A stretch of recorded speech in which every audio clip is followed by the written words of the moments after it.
జయ శ్రీమన్నారాయణ.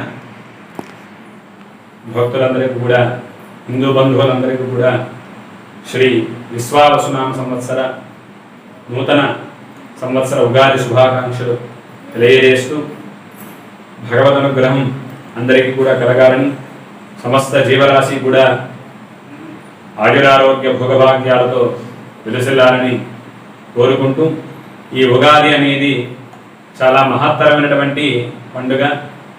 ముఖ్యంగా భారతీయ సనాతన ధర్మంలో విశేషమైనటువంటి సంవత్సరములు, ఆయనములు, మాసములు, పక్షములు, తిథులు, వారములు, నక్షత్రములు అన్నిటినీ కూడా గణనం చేసి తెలియజేసేదాన్ని జ్యోతిష్య శాస్త్రము అంటాము. ఆ జ్యోతిష్య శాస్త్రంలోనే ఉన్నటువంటివి తిథి, వార, నక్షత్ర యోగకరణములు.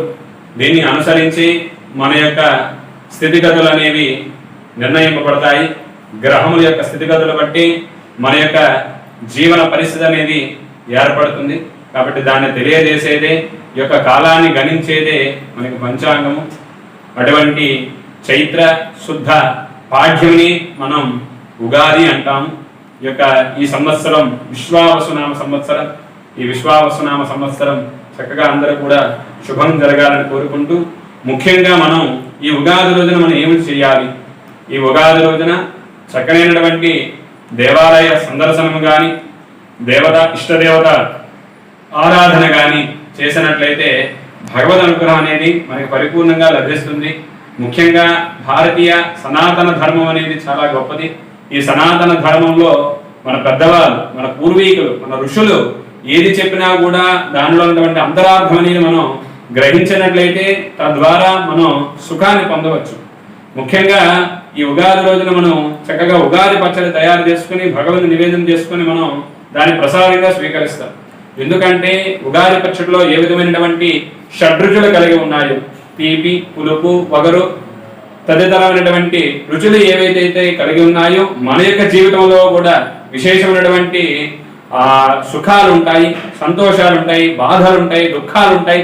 వీటన్నింటినీ కూడా సమర్థవంతంగా ఎదుర్కొని జీవితంలో ముందుకు సాగాలని తెలియజేసేది ఉగాది పచ్చడిలో ఉన్నటువంటి అంతరార్థం. అంతేకాకుండా ఈరోజు విశేషంగా పంచాంగ శ్రవణాన్ని కూడా ఏర్పాటు చేస్తారు. ఈ పంచాంగ శ్రవణం బట్టి తద్వారా సకాలంలో వర్షాలు ఏ విధంగా పడతాయి, పాడి పంటలు ఏ విధంగా పండుతాయి, ఏ పంటలు ఏ విధంగా సమృద్ధిగా పండుతాయి, ఈ యొక్క పాలన ఏ విధంగా ఉంటుంది, వీటన్నిటినీ కూడా కాలం ద్వారా గణింపజేసేదే ఈ పంచాంగము. అటువంటి పంచాంగ శ్రవణం కూడా చక్కగా మన యొక్క ఫలితాలను కూడా ముందుగానే మనం తెలుసుకోవడం ద్వారా, మనకు వచ్చినటువంటి ఏ ఆపదలైనా కూడా ముందుగా తెలుసుకోవడం ద్వారా జాగ్రత్త పడుతూ చక్కగా భగవత అనుగ్రహం చేత, భగవద్ ఆరాధన చేత భగవద్ అనుగ్రహాన్ని మనం అందరం కూడా పొంది జీవితంలో సుఖవంతంగా జీవితాన్ని మనందరం కూడా అనుభవించడానికి ఎంతో దోహదపడుతుంది. అటువంటి ఈ ఉగాది అనేది అందరూ కూడా శ్రేయస్సును కలిగించాలని మరీ కోరుకుంటూ, అదేవిధంగా రానున్నటువంటి శ్రీరామనవమి కూడా చక్కగా ఆ రామచంద్రమూర్తి యొక్క అనుగ్రహాన్ని పొందుతారని మరీ కోరుకుంటున్నాం. ఎందుకంటే నేటి నుండి కూడా మనకి వసంత నవరాత్రి మహోత్సవాలు కూడా ప్రారంభమవుతాయి. అదేవిధంగా శ్రీరామ నవరాత్రి ఉత్సవాలు కూడా నేటి నుండే ప్రారంభమవుతాయి. కాబట్టి ఈ మాసంలోని, ఈ వసంత ఋతువులోని సాక్షాత్తు అమ్మవారి పార్వతీదేవి ఉద్భవించింది. సాక్షాత్తు ఆ శ్రీహరి హంసతోటి రామచంద్రమూర్తిగా మనందరి ముందు కూడా స్వామివారు దశవర్ష సహస్రాన్ని దశవర్ష సదానిచ 11,000 సంవత్సరాల స్వామి కరచరణాదులతో ఈ పుడమి మీద నడిచి ఈ భూమిని, ఈ కర్మభూమిని ఈ ధన్యభూమిగా మార్చినటువంటి గొప్ప వ్యక్తి రామచంద్రమూర్తి. కాబట్టి అటువంటి రామచంద్రమూర్తి యొక్క అనుగ్రహాన్ని కూడా పాత్రలు కాగలనని మరీ కోరుకుంటూ, జయ శ్రీమన్నారాయణ.